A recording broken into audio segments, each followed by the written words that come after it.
This morning, we get really into the meat of our series, The Power of Your Season. The power of your season.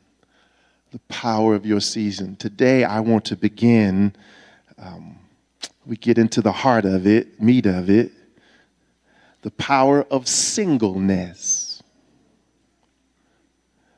Singleness, as opposed to marriage, marriedness. For the next weeks, you will be hearing the power of your season. There's a season called singleness. The next couple of weeks, we're going to look, actually 3 weeks, we're going to spend more time on singleness than we are on any other. It may shock you. Marriage does not get a full month. We'll talk about a season of parenting and singleness and marriage. But I want to talk today about singleness, really as introduction to the other seasons of our lives that we'll be looking at from now till Christmas time. I posed a question to some of my young adults. Some are single, some are married, some are divorced.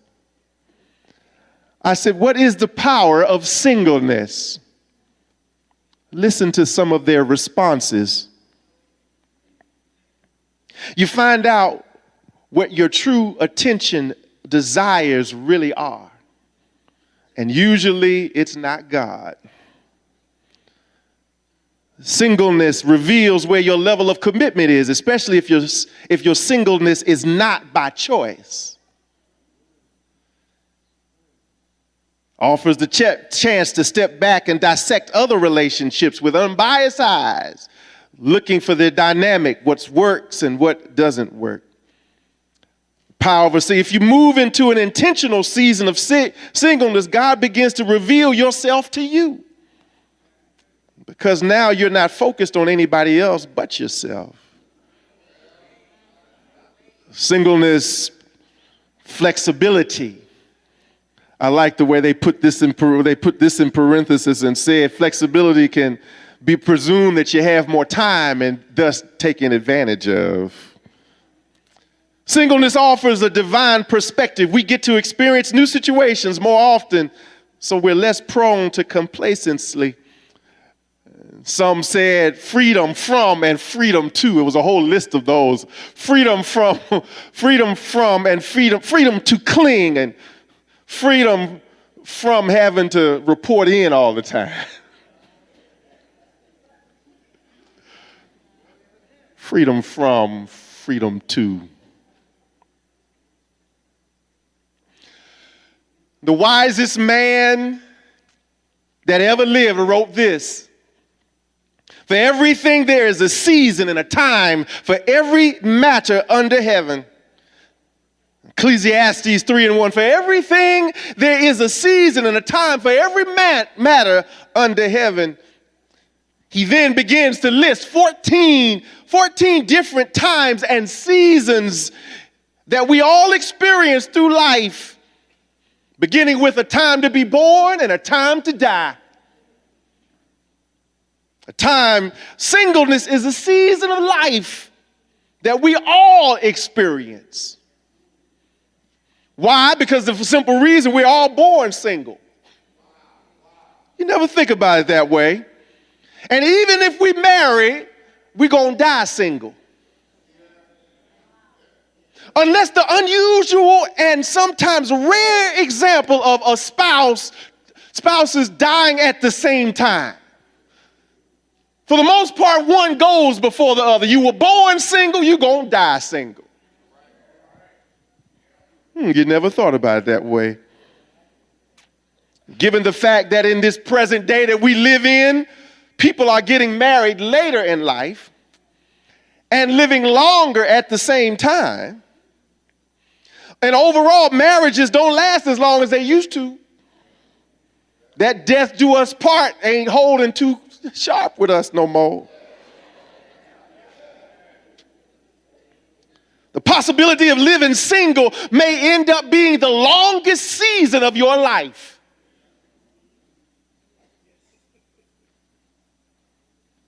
I look at my mother. My mother lived 88 years. She spent 56 of her years single. Only 32 in marriage.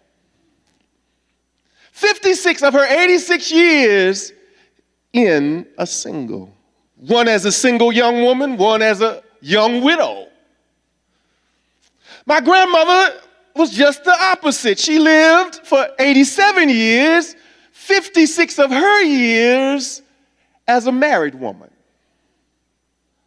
Only 30 some as a single. To date, I just crossed over, living over half my life as a married man.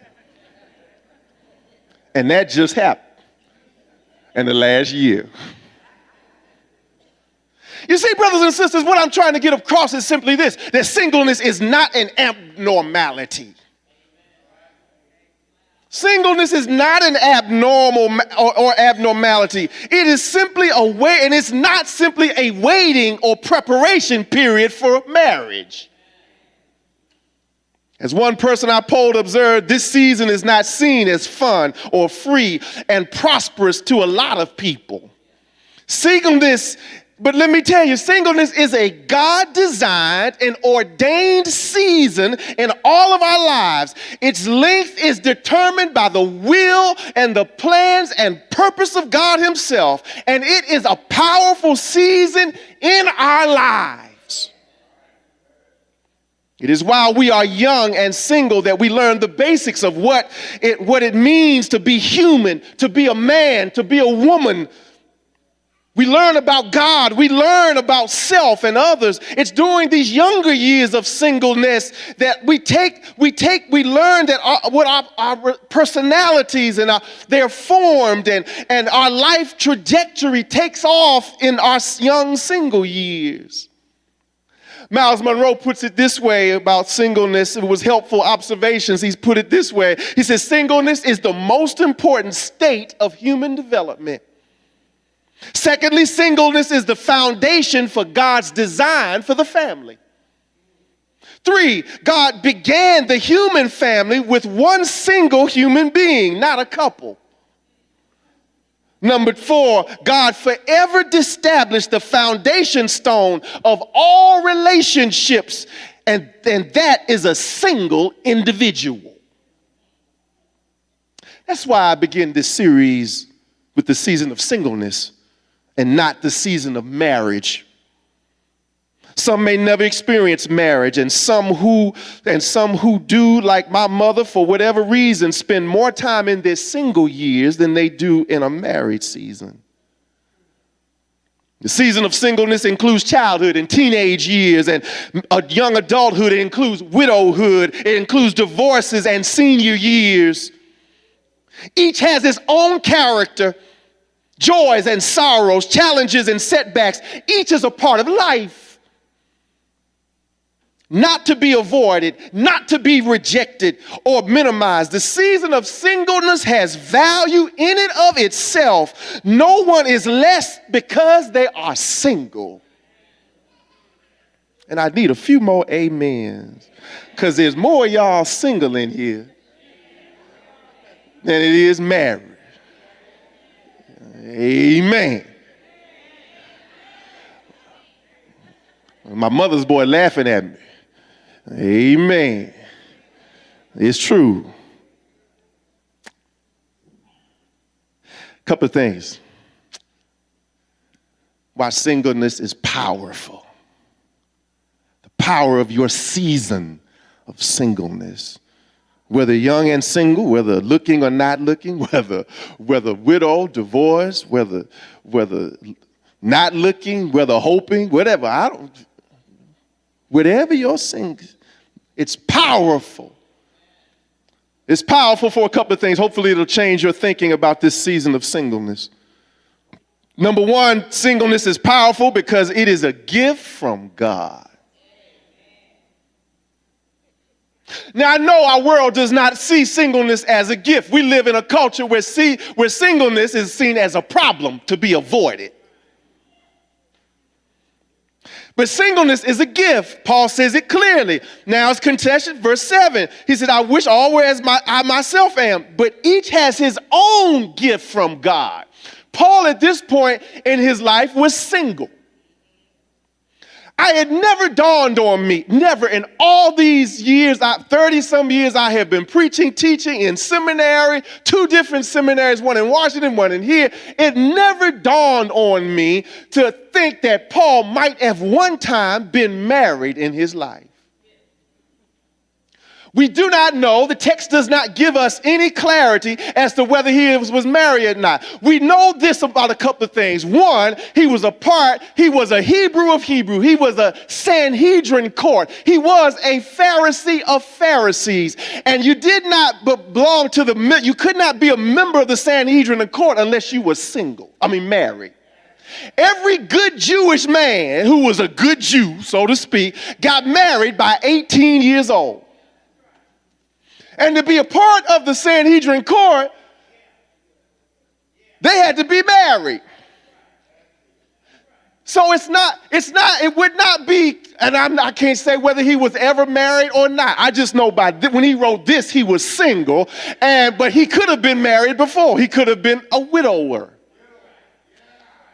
Or his wife could have put him down.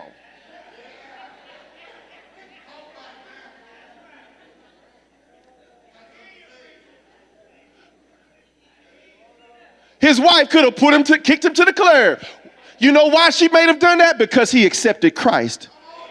He was a Christian killer. He was a Jew. He was a Jewish man who was out to destroy the church. And here he is. He left home one day or say, baby, if he was married, baby, I'm going to Damascus. I got to find me some of these people in the way. And he comes home and says, baby, I've been changed. Some of y'all don't want to hear, baby, I've been changed. Sister could have said, bye-bye. He speaks to that issue in this chapter. When there's an unbelieving spouse, he speaks to you. Read the whole chapter. But he says, as I am, that means single. How do we know that? Because in the next verse, in verse 8, he says simply this. He says, to the unmarried and the widows, I say that it is good for them to remain single as I am. So he is single at this point in his ministry. And he says in verse 7 that it's a gift. A gift. A couple of things I want to tell you about gifts. Because some of us are rejecting our gift of singleness. See, some of us are single by choice. You're not interested in being married. You might have been married before, and you ain't looking to go back.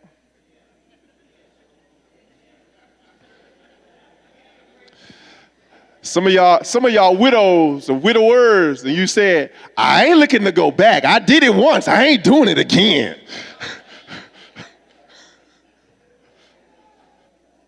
Some of y'all are single by choice. Some of you are single because it seems like the Lord has not provided a spouse. Some of you are single not by choice. Some of you don't want to be single. But the Lord hadn't opened up another season for your life. And so you're hurt, disappointed, broken. Some of you are resigned, full of resignation, wishing, hoping there would be something different. But when you begin to understand that God gives good and perfect gifts, first thing about a gift is simply this: you don't get to choose your gift. Y'all ain't getting it, I'm getting it. You don't get to choose the gift. God gives the gift. It's purely at the discretion of the giver.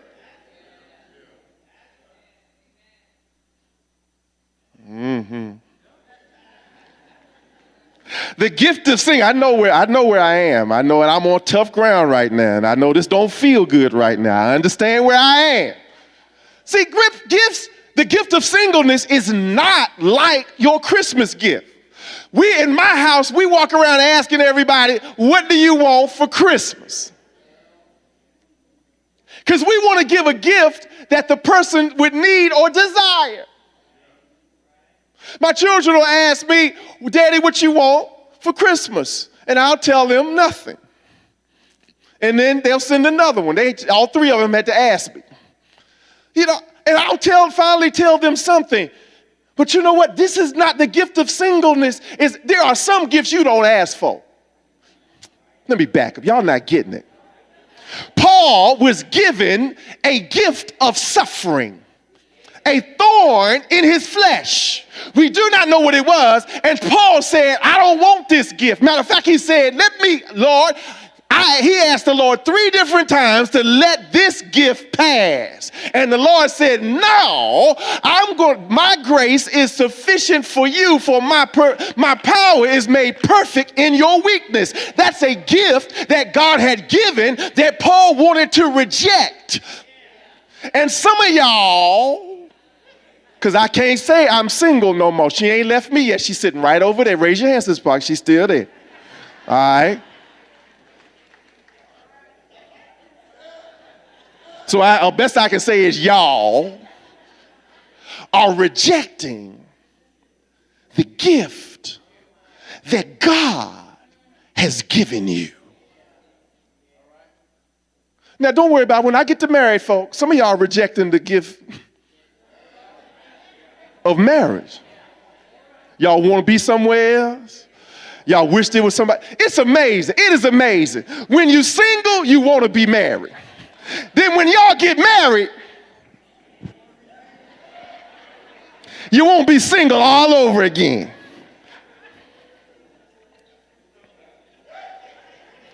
Ain't nobody ever satisfied nowhere. The grass is always greener on the other side. Number 2, all gifts are given to accomplish God's plan and purpose. And so if you are in a season of singleness right now, it is to accomplish God's plan and purpose. And you might not see it, but it is a gift. And number 3, all gifts are for our good. For those of you who are divorced and not by choice. And I would say most who are widowers, not by choice. Your single season is not by your choice. It is still a gift. It is still a gift. We generally don't view singleness as a gift. See, as Christians, a major change changed. There was a major change from today to where the early Christians were. See, back in early Christianity, singleness was the holy calling. For the earliest days, the single life was the holy life, not marriage. Marriage was a problem. Matter of fact, Paul says in here, we're going to read it in a few minutes, marriage, I want you to stay single because I want to free you from some anxieties.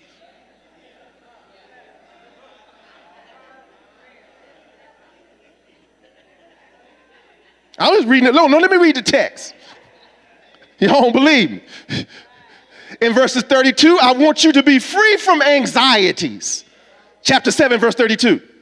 The unmarried man is anxious about the things of the Lord, how to please the Lord. But the married man is anxious about worldly things, how to please his wife, and his interests are divided. And the unmarried or betrothed woman is anxious about the things of the Lord, how to be holy in body and spirit. But the married woman is anxious about worldly things, how to please her husband. I say this for your own benefit, not to lay any restraint upon you, but to promote good order and to secure your individual devotion to the Lord. Verse 25, now concerning the betrothed, that means they're not yet married, they're betrothed. I have no command from the Lord, but I give my judgment as to who by the Lord's mercy is trustworthy. I think that in view of the present distress, it is good for a person to remain as he is. So all of y'all who trying to get in marriage,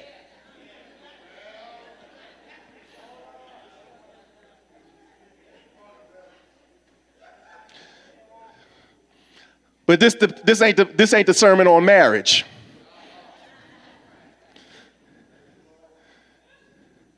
See, today we believe, we teach, we model, we expect marriage as the only context in which we can best serve the Lord, and that is not true. Matter of fact, just the opposite from the early Christianity, both are wrong. We're wrong today to expect to say that marriage is the best and only way to live for God and honor Him. And it was wrong for them to say that singleness was the only way and the best way to honor and live for God. We're both wrong. You can serve God in either season. Each has its own challenges and each has its own struggles. The only question is what has God given me in this season? This season. If God has given you singleness today, then use it. Glory in it. Enjoy the gift. Singleness offers many opportunities, freedom, less anxiety, etc. Don't get me wrong, singleness can bring loneliness. Along with singleness can come loneliness. It does not. My children in here, so I got to be nice. It does not offer the opportunity. Let me say it the way I wrote it. Singleness does not offer the opportunity to express our full sexuality in a physical way. Sister Parker, don't that sound nice? Sister Parker be trying to clean me up a little bit. It don't work, but she makes a vain attempt. The velvet hammer.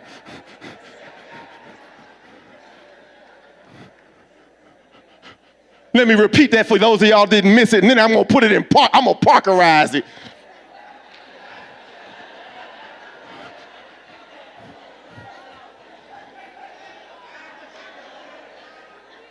Oh, don't let me read it. You can't sleep with nobody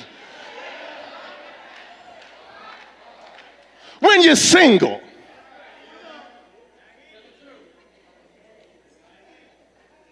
That's the way I would say it. Matter of fact, that's the way I just said it, didn't I? Oh, okay. Man. Now watch this. Watch this. The challenge is that our physical bodies were designed to do just that.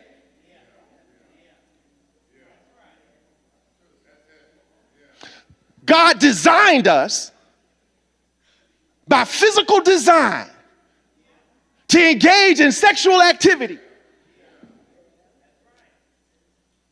And it don't go away just because you're single. And let me tell you this, it don't go away because you're old.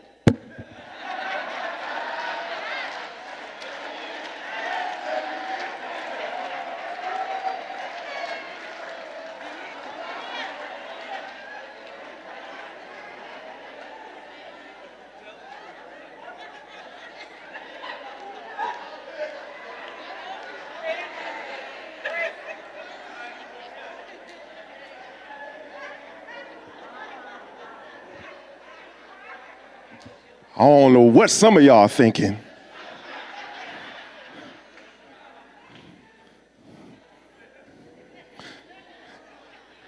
And it don't go away because you're spiritual.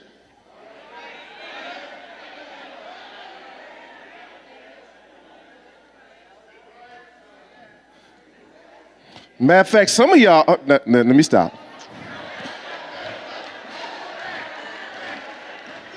Seem like the more spiritual y'all get, the more something, I don't know. Man.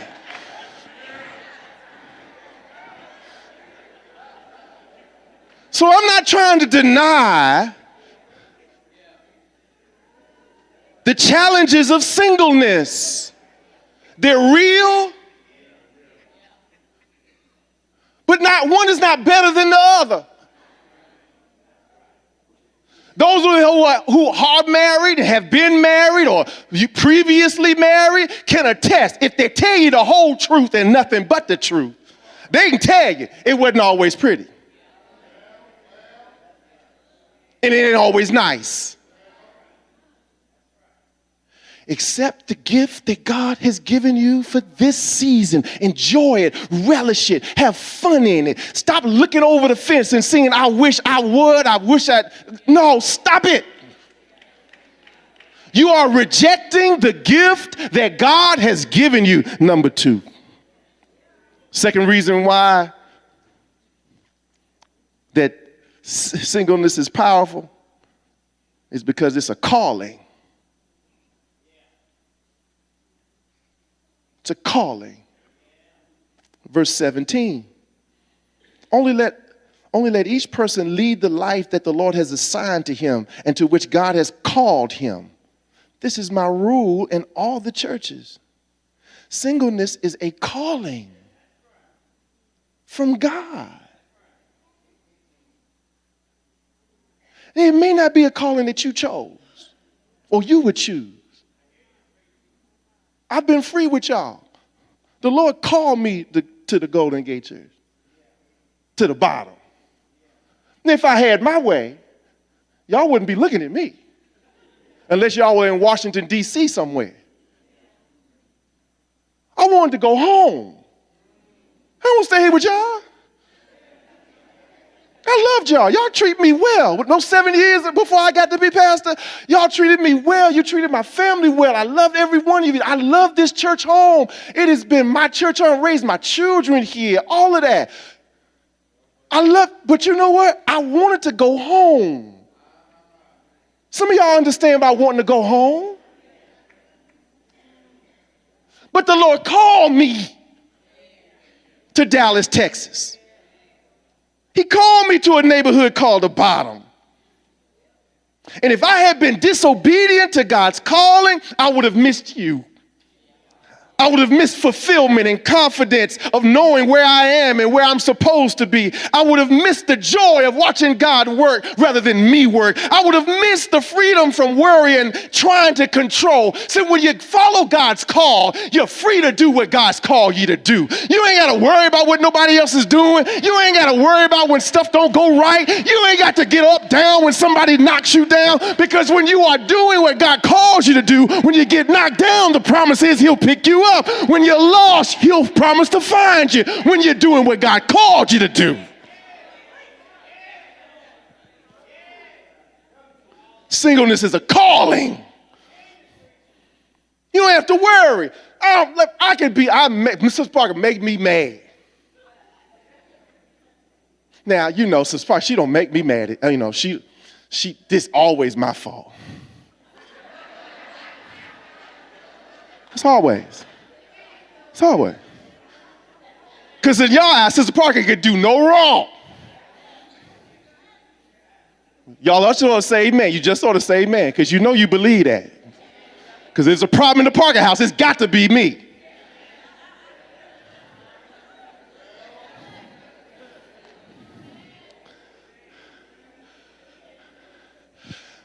But because I know without a shadow of a doubt, even after all our stuff and all the stuff I don't like and all the stuff she don't like, I know without a shadow of a doubt that God called me to marry that woman right there. I know it. So even if I thought about walking away, I wouldn't just be walking away from Janice Shelton Parker. I'd be walking away from God's calling in my life.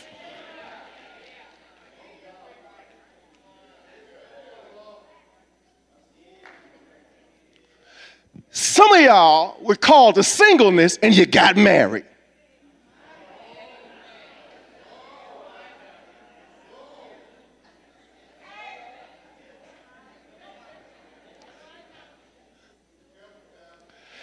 And some of y'all called to marriage and you too afraid, and you're staying single. And I don't want to hear about the Lord ain't sent me nobody. I don't want to hear about it. Some of y'all standards are beyond God's standards.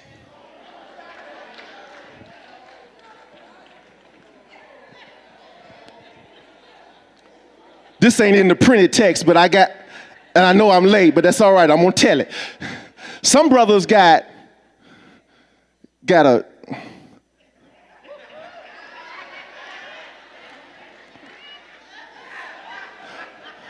a certain shape, certain size, certain color. Some brothers got it, they got that criteria. The Lord ain't in it. And some of you sisters, I used to say, but y'all got a certain shape and a certain size, certain color. Lord, if I had my phone, I should show you a picture of my grandfather and grandmother, my Parker side. I wish I had the picture. I'd show it to be on the screen. Only picture. They married for 56 years. Only picture I ever saw of them standing together. You know why? Come here, Amber.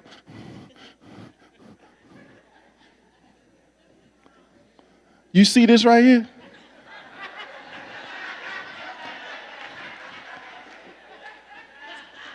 You see this right here? She got heels on too, don't she? I do. She got heels on. Watch this. This my grandmama, that's my granddaddy.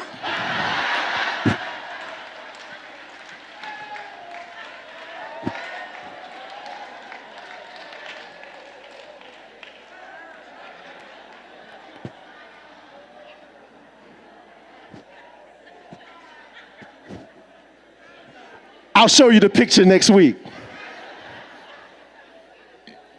Sister Parker can attest. She's seen the picture. She never saw my grandparents, but she's seen the picture. That's Luther Parker, all 5'2" of him. And here's Maggie Parker, all 5'8", 9, 10 of her, whatever she is. Some of y'all sisters, he got to be tall, dark, handsome.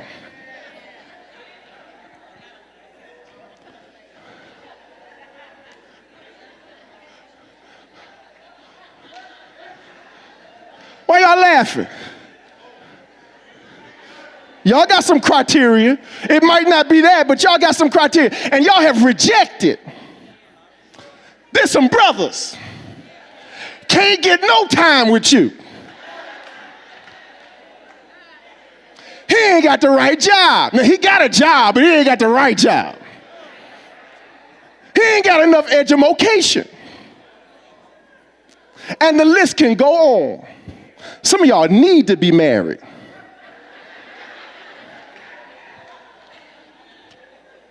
That ain't on here either.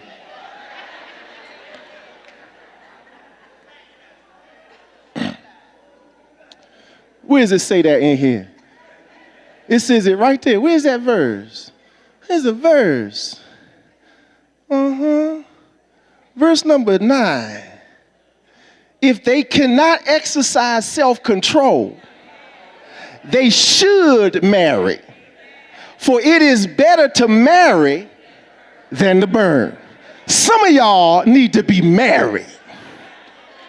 Because y'all is burning on fire, and it's not to be contained.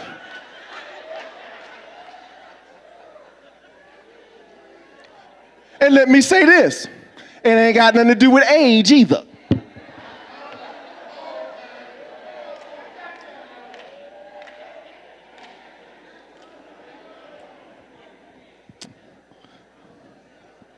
Y'all got the point now. Some of y'all need to be married. I don't know why y'all mess around in the single life, but y'all, that's all right. Let me say this. When you begin to see this season of singleness as a calling from God, then your entire perspective changes. Singleness becomes freedom, not bondage, becomes a joy and not eternal sorrow. Singleness is not to be spent wishing you were married, young or old, or bitter and heartbroken because you used to be and still want to be. It's not to be spent sad because you never think you're going to be. Singleness is not to be viewed as the opposite of marriage or evaluated solely in the context of marriage. The married life is not the goal of life. Being with God is the goal of life.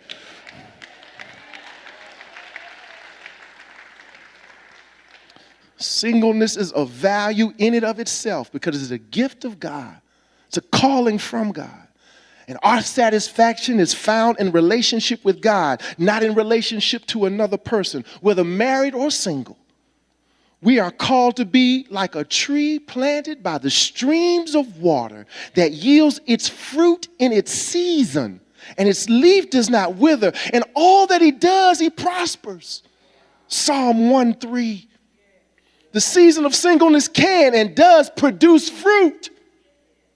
Just as marriage can and widowhood can and even divorcees can. You can produce fruit if you're planted by the stream.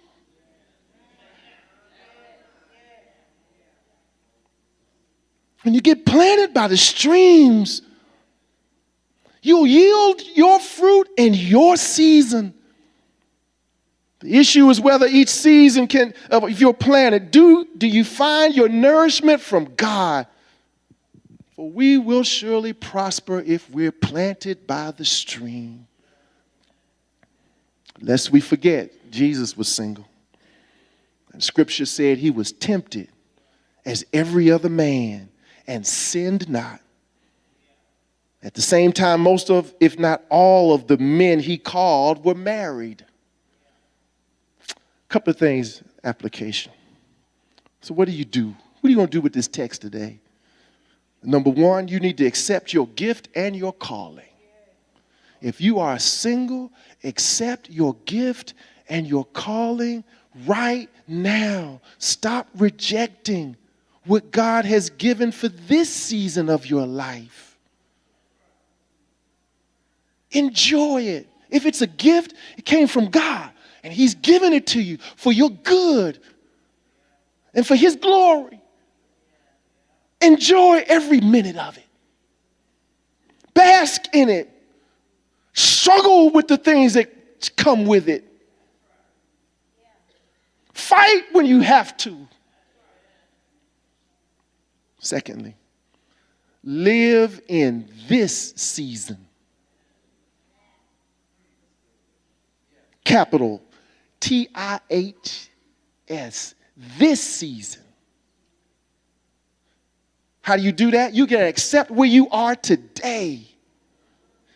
If you're pining away for the next season, which is your hope, if you hope to be married, or you're bitter about your previous season, which ended in divorce or death, then you'll miss what God is doing today. Enjoy today, this season. Some of you are stuck in yesterday. Some of you can't live for today because you're thinking about tomorrow, and you're so disappointed because you think your tomorrow is never going to happen. It ain't going to happen the way you planned it. And let me tell you something. Just because I'm a man, I'm going to tell the women. If it was a woman up here, you tell the man. But it's because I'm a man, I get to. Some of you sisters, I don't want to be with you, not just because I'm married. You're so bitter and resentful about what? Tell me what man wants to be with a bitter and resentful woman? And if a woman was standing up here, she could say the same thing to the men. It applies to both. Brothers, don't no woman really want to be with no man that's been with 50 other women?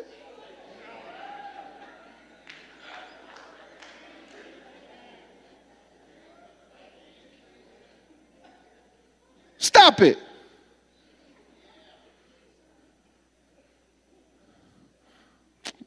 Where was I? Number 3. Then we can go home. So, accept your gift of singleness. Accept the calling to singleness today. Number 2, live in this season, not the next or not the last. And thirdly, simply this: evaluate your current season based on what God is doing and not on your feelings. Evaluate your current season based on what God is doing and not how you're feeling. Evaluate your current season, your season of singleness, based on what God is doing and not how you feel.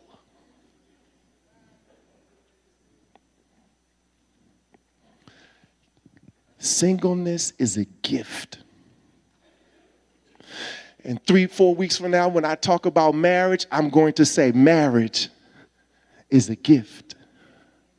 And 2 weeks after that, when I talk about parenting, I'm going to say parenting is a gift and a calling. And when I get to widowhood, if I get to that one, or season of grief, I'm going to say, you know what? Grief is a gift. And I'm going to say death is a gift. It's going to be the same every time. And the gift may hurt, and the gift has its season of struggle and pain and heartache, but so does marriage and singleness and divorce and parenting. Children will break your heart.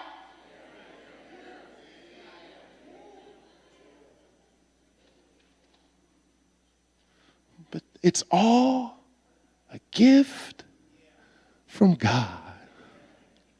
Let's pray.